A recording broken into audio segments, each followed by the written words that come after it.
Salam, selamat pagi, dan selamat berjumpa kembali di channel TBKK Japita Tinambunan. Firman Tuhan pada pagi yang indah ini diambil dari Injil Yohanes pasal 12 ayat yang ke-47. Di hari yang ke-261 tanggal 17 September 2024 dengan perikop yaitu perkataan Yesus tentang penghakiman. Dan sebagai ayat pada hari ini dalam Injil Yohanes pasal 12 ayat 47 dikatakan sebagai berikut. Dan jikalau seorang mendengar perkataanku tetapi tidak melaksanakannya, aku tidak menjadi hakimnya, sebab aku datang bukan untuk menghakimi dunia, melainkan untuk menyelamatkan dunia. Kemudian bacaan pagi diambil dari surat Apostel Paulus ke Jemaat di Rom pasal 15 ayat 7 sampai dengan 13. Kabar baik untuk bangsa-bangsa lain. Kemudian bacaan malam diambil dari Roma pasal 8 ayat 36 sampai 39 dengan perikop kasih Allah dengan perantaran Yesus Kristus. Sebagaimana biasanya selalu kita sampaikan bahwa pedoman kita dalam bulan September itu diambil dari Yakobus pasal 1 ayat 22 dengan topik jadilah pelaku firman, dan dijabarkan dalam Yakobus 1 ayat 22, tetapi hendaklah kamu pelaku firman, bukan hanya mendengar saja, sebab kalau bukan demikian kamu menipu diri sendiri. Jadi di sini ditekankan mendengar firman Tuhan dan melakukannya. Kalau itu tidak dijalankan, maka sama dengan menipu diri sendiri. Itulah pedoman kita dalam bulan September. Jadilah pelaku firman dan menjalankannya supaya kita tidak menipu diri sendiri. Sekarang kita masuk dalam perikop pada hari ini, yaitu perkataan Yesus tentang menghakimi.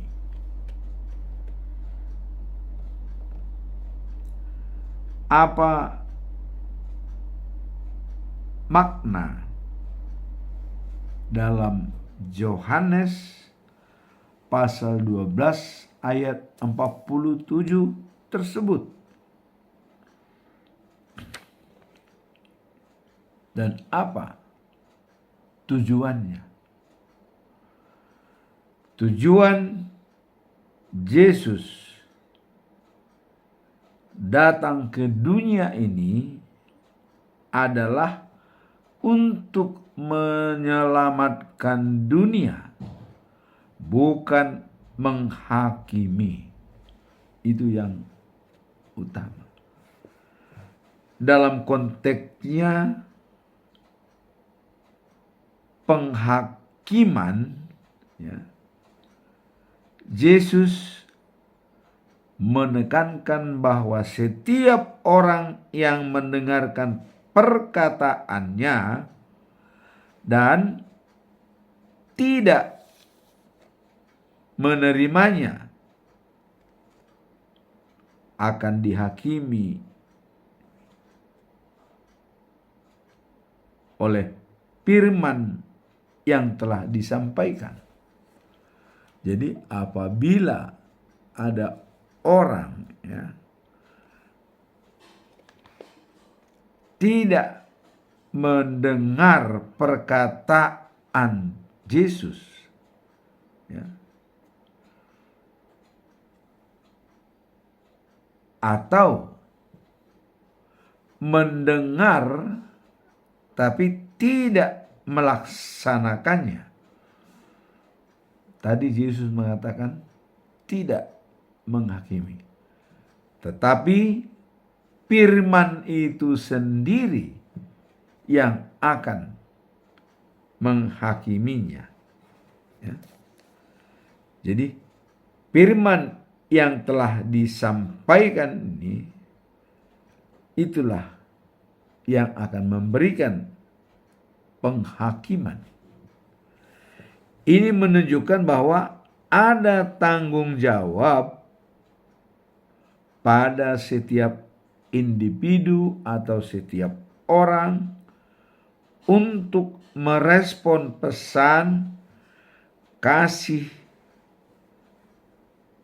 dan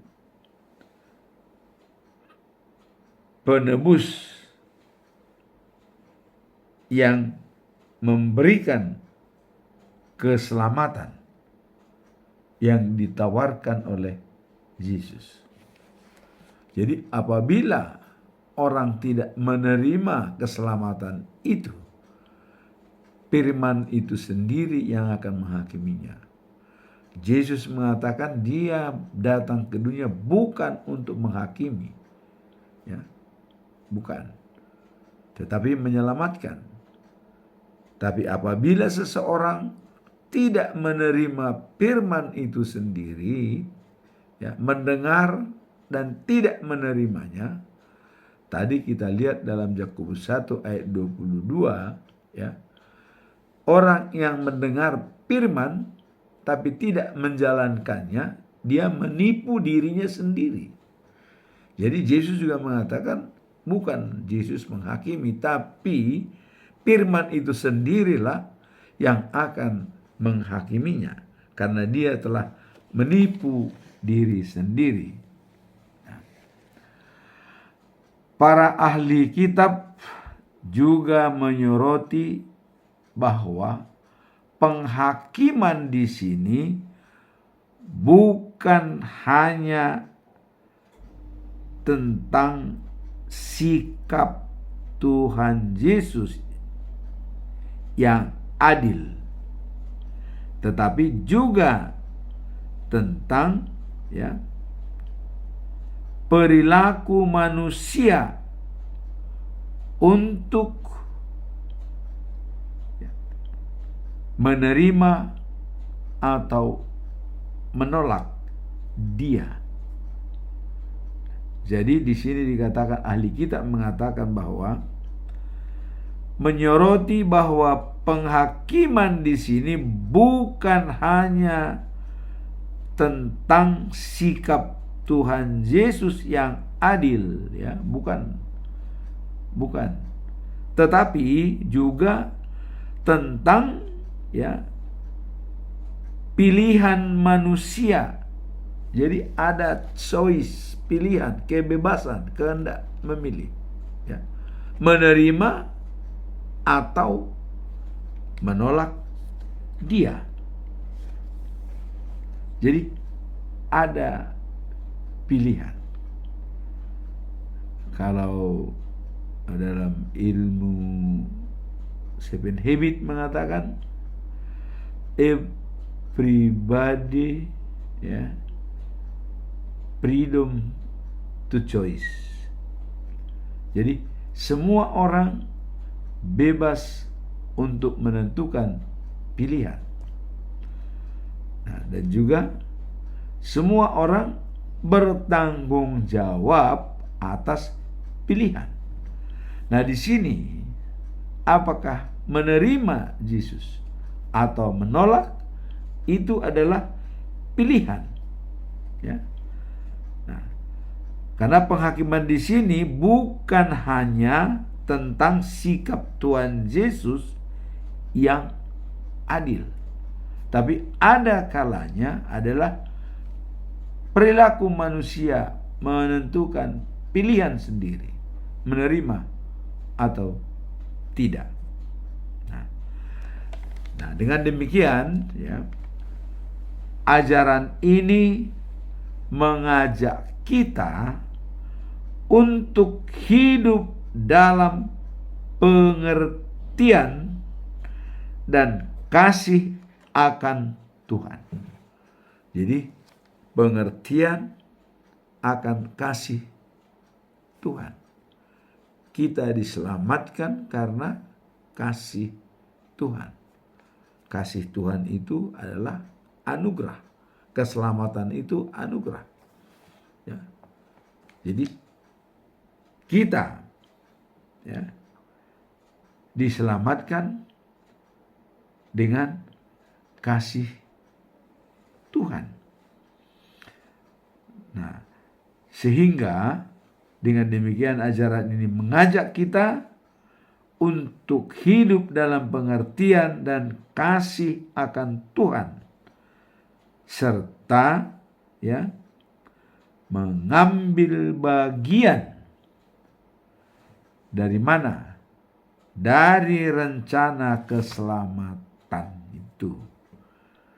Jadi, apakah kita mau mengambil bagian dari rencana keselamatan yang diberikan oleh Tuhan? Nah, karena Tuhan sendiri datang ke dunia adalah untuk menyelamatkan dunia, bukan menghakimi. Pertanyaan bagi kita, maukah kita mengambil dari bagian keselamatan tersebut? Itu yang menjadi pokok permasalahannya pada ayat tersebut. Maka perkataan Yesus tentang menghakimi, Dia tidak menghakimi tapi menyelamatkan. Dengan keselamatan itu, apakah kita mau ambil bagian? Bebas untuk memilih. Mau kita ambil atau mau kita lepas. Kalau kita mau mengambil keselamatan itu, maka undangan perjamuan pesta dari Allah akan kita terima dengan menyediakan daging-daging yang gemuk dan anggur yang berkualitas. Perjamuan pesta yang diadakan oleh Tuhan Allah di Sion yang baru atau di News of Jerusalem. Nah, jadi di sini ada pilihan. Nah, kemudian Yohanes 12 ayat 47 ini, ayat ini adalah menegaskan bahwa tujuan utama Yesus adalah untuk membawa keselamatan, bukan penghakiman. Ini intinya, ya. Nah, hal ini menunjukkan bahwa kasih-Nya yang besar kepada manusia mengajak setiap individu untuk merespon dengan iman. Ya, sola fide.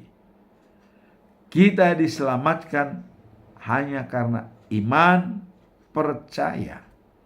Dan sola gratia, keselamatan itu anugerah. Tetapi itu diselamatkan kita hanya dengan iman. Nah, kemudian dirangkum semuanya berdasarkan skriptura atau hanya Alkitab yang dapat membenarkan semua apa yang tertulis dalam firman Tuhan dan kebenarannya. Nah, hal ini menunjukkan kasih-Nya yang besar kepada manusia, mengajak setiap individu untuk merespon dengan iman terhadap firman-Nya.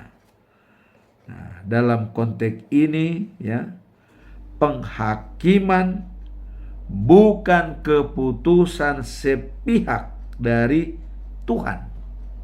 Jadi penghakiman itu bukan hanya keputusan dari Tuhan, ya.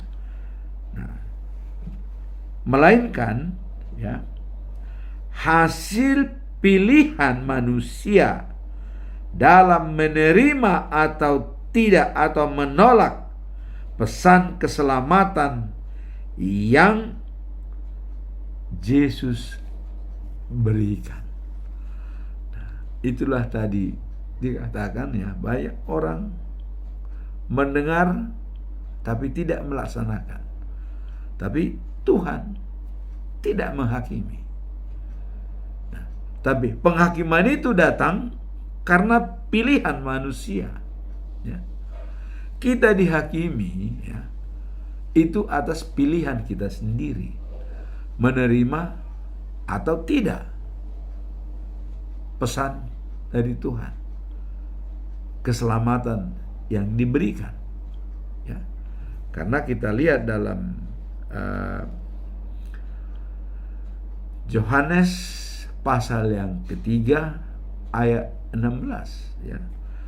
Begitu besar kasih setia Allah, ya, maka anaknya yang tunggal Tuhan kita diberikan ke dunia ini, ya, agar orang yang percaya kepadanya beroleh hidup yang kekal, ya.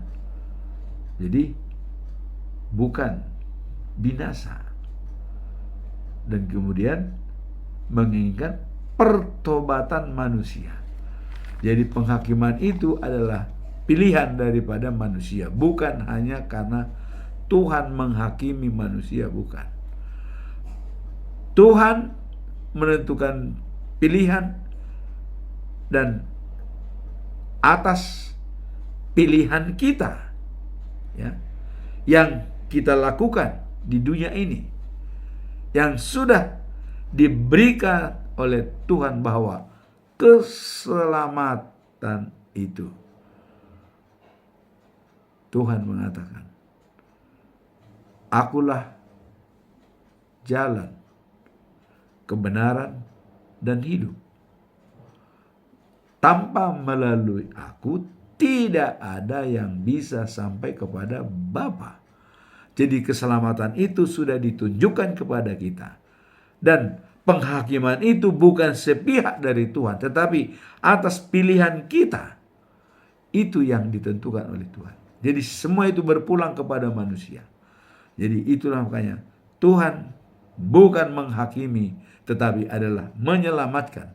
Tetapi atas pilihan kita, Tuhan memilih bagaimana pilihan kita. Itulah dikatakan dalam perikop pada hari ini, bahwa perkataan Yesus tentang penghakiman tersebut. Jadi penghakiman itu datangnya adalah atas pilihan kita untuk memilih keselamatan atau menolak keselamatan tersebut. Berlaku bagi seluruh umat manusia di dunia ini tanpa kecuali. Itulah perikop hari ini dalam ayat inti. Sekarang kita masuk dalam bacaan pagi yang diambil dari Roma pasal 15 ayat 7 sampai 13. Nah, ini kabar baik untuk bangsa-bangsa, termasuk bangsa-bangsa lain yang bukan Yahudi. Apa tujuan daripada pasal 15 ayat 7 sampai 13? Apa kira-kira makna dan tujuan ayat ini? Nah, Roma pasal 15 ayat 7 sampai 13 ini menyampaikan pesan penting mengenai penerimaan antara orang-orang percaya, baik yang berasal dari bangsa Yahudi maupun bukan Yahudi. Jadi menyampaikan pesan penting mengenai penerimaan antara orang-orang yang percaya, baik Yahudi ataupun bukan Yahudi. Nah, kalau kita lihat dalam ayat ini Rasul Paulus mengingatkan semua orang untuk saling menerima satu sama lain. Bagaimana Kristus telah menerima kita agar kita dapat memuliakan Allah dengan satu suara. Jadi bangsa-bangsa lain, Yahudi dan non-Yahudi, dapat memuliakan Allah dengan satu suara. Terpujilah Tuhan. Itulah yang digambarkan, dipesankan oleh Paulus, supaya semua orang untuk saling menerima satu sama lain, sebagaimana Kristus telah menerima kita. Jadi semua bangsa menerima satu sama lain dalam ayat ini, sebagaimana Kristus telah menerima kita, dan untuk bersinergi menjadi satu suara, satu iman, kepercayaan, taat dan percaya kepada Yesus Kristus sebagai Tuhan yang datang ke dunia. Inilah pesan daripada perikop ini. Nah, kemudian kalau kita lihat dari masing-masing ayat, dalam konteks ayat 7 itu Paulus menekankan nilai kerukunan dan penerimaan antara sesama umat yang Kristiani. Jadi bagaimana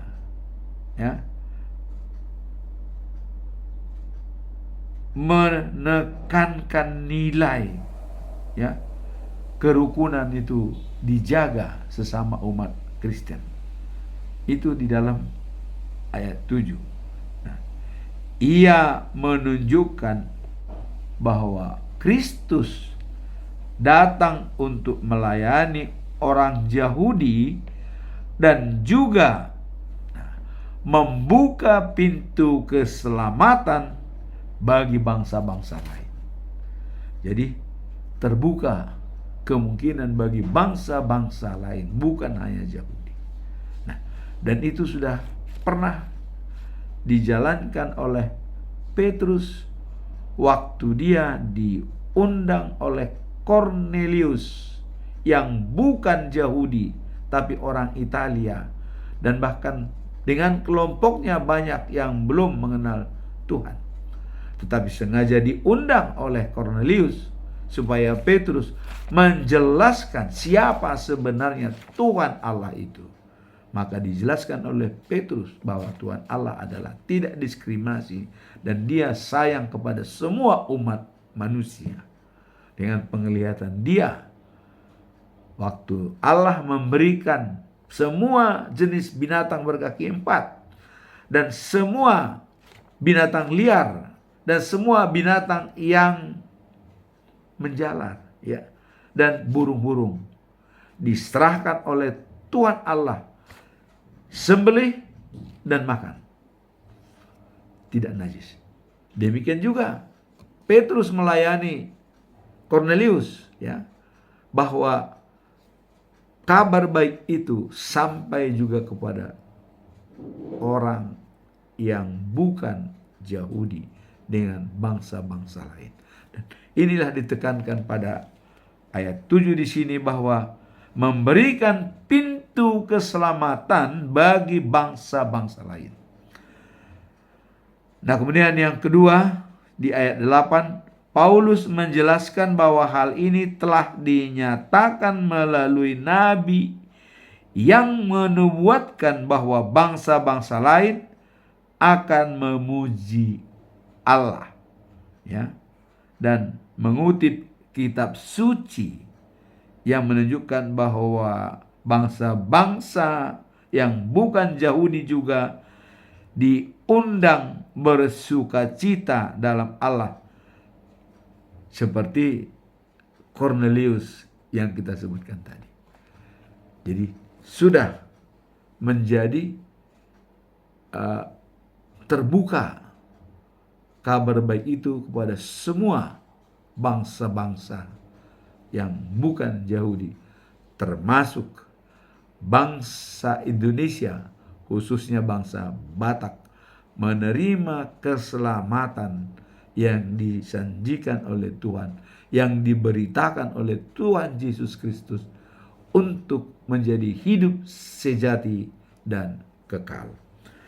Nah, kemudian di dalam pasal terakhir di ayat 13 katakan, Paulus mengungkapkan harapannya.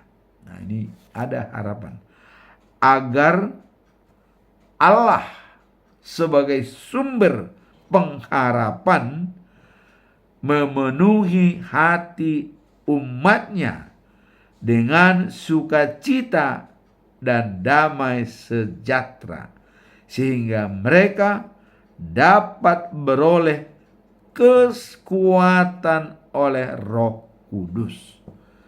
Jadi kesimpulan yang diberikan oleh Paulus di sini bahwa Allah sumber pengharapan, sumber kehidupan, sumber segala-galanya, ya, untuk memenuhi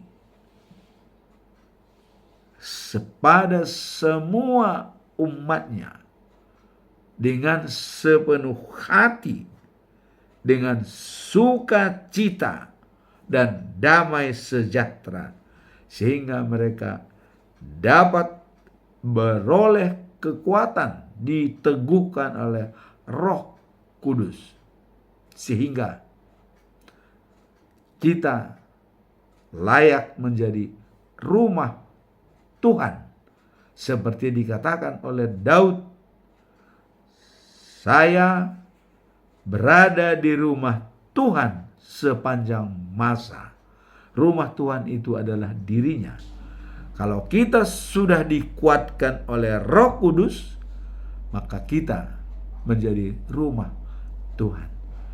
Maka kalau kita sudah rumah Tuhan, tentu ya kita akan sulit berbuat yang tidak sesuai dengan kehendak Tuhan. Misalnya, ya, sepele, kita pergi misalnya main kartu, ya, main judi, atau main dengan perempuan, ya, kita tidak layak jadi rumah Tuhan. Tapi kalau kita rumah Tuhan, itu semua akan tidak bisa lagi mempengaruhi kita. Sama seperti pernyataan Daud. Nah, terakhir tadi dikatakan Paulus bahwa Allah adalah sumber kekuatan bagi kita. Nah, sehingga damai sejahtera akan melekat pada kita, dikuatkan dengan Roh Kudus. Sekarang kita masuk dalam bacaan malam, ya. Diambil dari kitab Roma pasal 8 ayat 36 sampai dengan 39. Kasih Allah dengan perantaraan Yesus Kristus. Nah, apa makna daripada pasal 8 ayat 36 sampai 39 ini? Ya. Nah, kita bisa lihat bahwa pesan daripada ayat tersebut menyampaikan pesan yang mendalam, ya, tentang cinta dan perlindungan Allah terhadap umatnya. Jadi kasih sayang Allah dan perlindungannya terhadap umatnya ditunjukkan dalam pasal 8 ayat 36 sampai 39 ini. Allah dengan perantaraan Yesus Kristus. Nah, cinta dan perlindungan Allah terhadap umatnya, ya. Nah, dalam ayat-ayat ini Rasul Paulus menegaskan bahwa tidak ada yang dapat, ya, memisahkan kita dari kasih Allah, baik itu kesulitan, penganiayaan, atau bahkan kematian sekalipun, ya. Jadi kalau kita menghadapi kematian atau ancaman, kesulitan, tidak ada yang bisa memisahkan kita, hubungan kita dengan Allah. Dengan perantaraan Yesus Kristus, Allah sudah memberikan yang terbaik bagi manusia. Jadi apapun tantangan yang kita hadapi, tidak bisa memisahkan kita. Inilah tujuan atau makna daripada pasal 8 dengan ayat 36 sampai 39 ini. Nah, kemudian kita lihat dalam ayat yang ke-36, ya. Paulus mengutip itu dalam Mazmur 44, ya, pasal 44 ayat 23. Nah, karena Tuhan Allah kita, ya,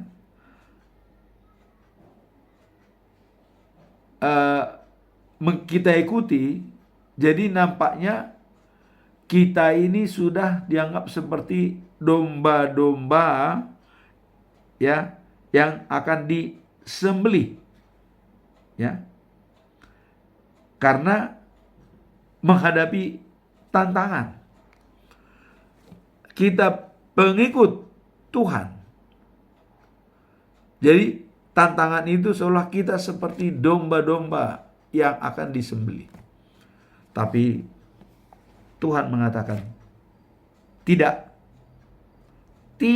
demikian, ya. Dalam ayat selanjutnya, Ia, ya, menekankan lebih dari sekedar penakut melalui Dia yang mengasihi kita. Jadi dalam Roma pasal 8 ayat 37 itu dikatakan adalah sebagai berikut, ya.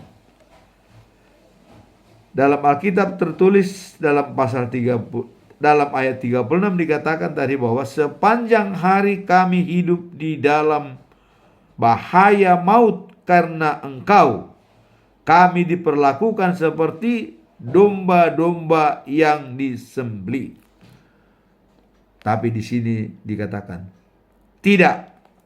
Nah, malah Di dalam semua itu kita mendapat kemenangan yang sempurna oleh Dia yang mengasihi kita. Jadi kita, ya, tidak seperti anggapan orang apabila mengikuti Dia.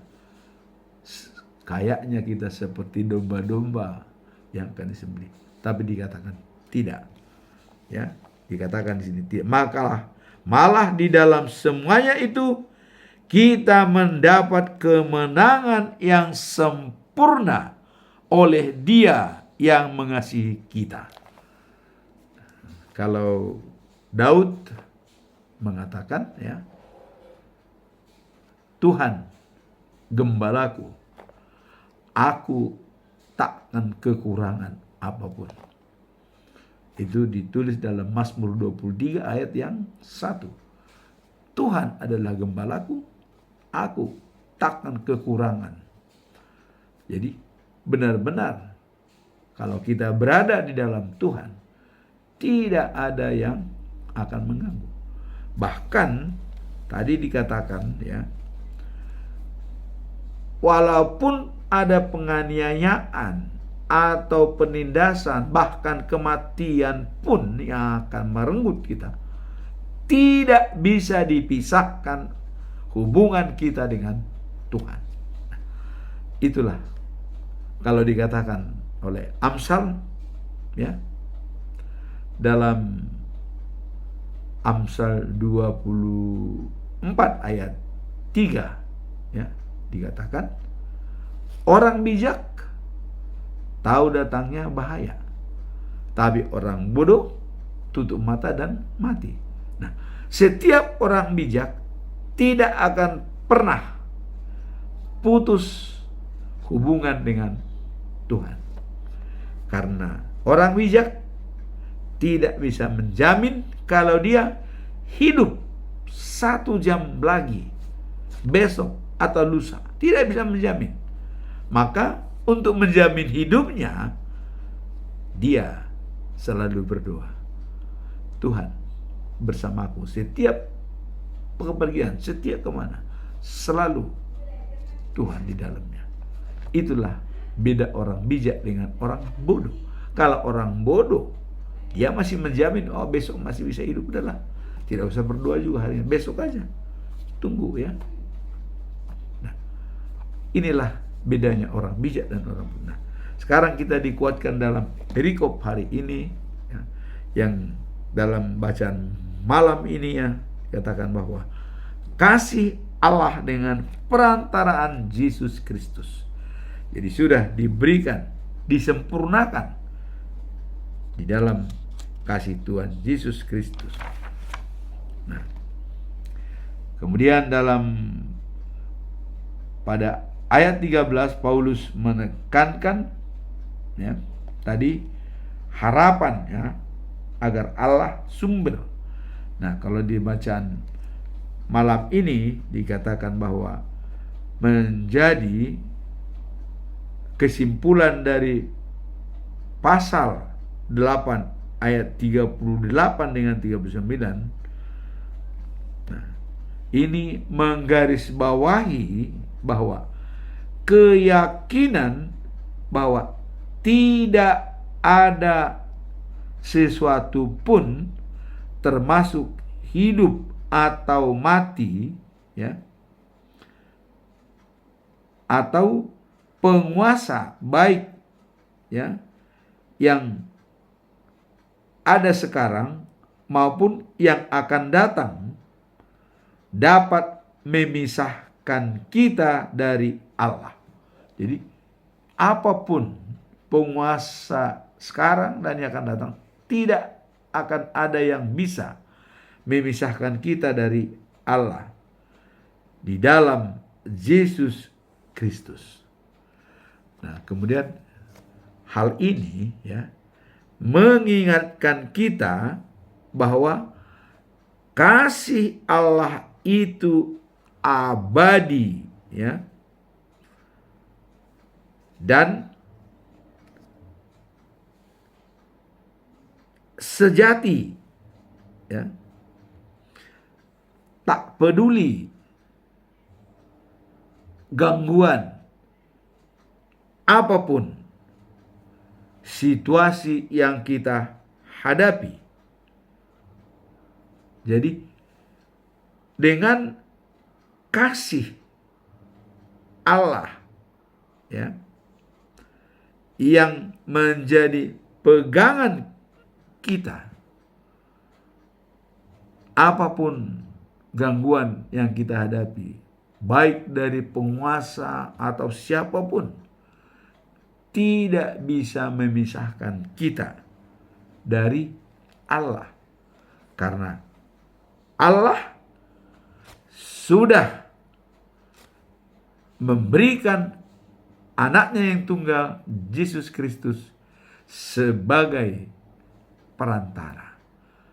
Sehingga hubungan kita dengan Allah tidak bisa ada yang memutus tali rantai, karena diikat oleh Yesus Kristus. Jadi kalau kita sudah menyatu dengan Yesus Kristus, kita sudah menyatu dengan Allah. Karena Yesus mengatakan, saya ada di dalam Bapa, Bapa ada di dalam saya. Bapa mengenal saya dan saya mengenal Bapa.